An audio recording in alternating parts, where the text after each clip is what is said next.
Do you want a fly pattern that can catch fish worldwide, yet is highly simple to tie? Well, today, I'm going to show you how to make it.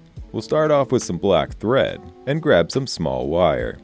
Here I'm using copper. Strip a small section free, inserting it into your bead and securing it tightly to your hook shank.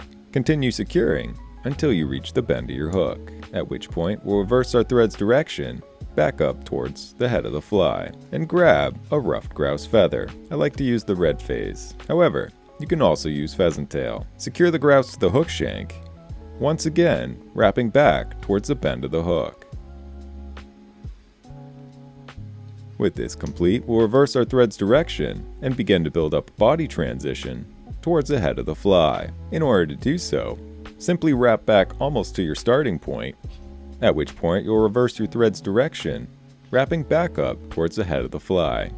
Continue repeating this process until you reach the head of the fly, at which point we'll grab our ruffed grouse feather and begin wrapping it forward in close touching spirals.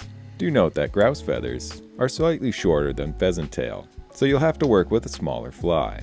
Here, I'm using a size 14, which is about as small as you can go. Secure it tightly with your thread, taking thread wraps both in front as well as behind, and snip the excess free. We'll then grab our wire and begin to wrap it in open spirals, counter wrapping our grouse feather. This will help add durability as well as a little bit of shine to our pattern. Once you reach your thread, secure tightly, taking thread wraps both in front as well as behind, and helicoptering the excess free. Whip finish to hold everything in place. Snip your thread free and swap your thread out to your favorite hotspot color. Here I'm using orange, but pink or chartreuse are great alternatives. And whip finish to build up some bulk. And this is a simple pheasant tail, or in this case, ruffed grouse dropper. If you're not sure what dropper fly to select, this is a great go-to, as it can represent many aquatic insects. And if you'd like to win this, comment #flies in the comments below. Thank you for watching, subscribe for more, and I will see you in the next one.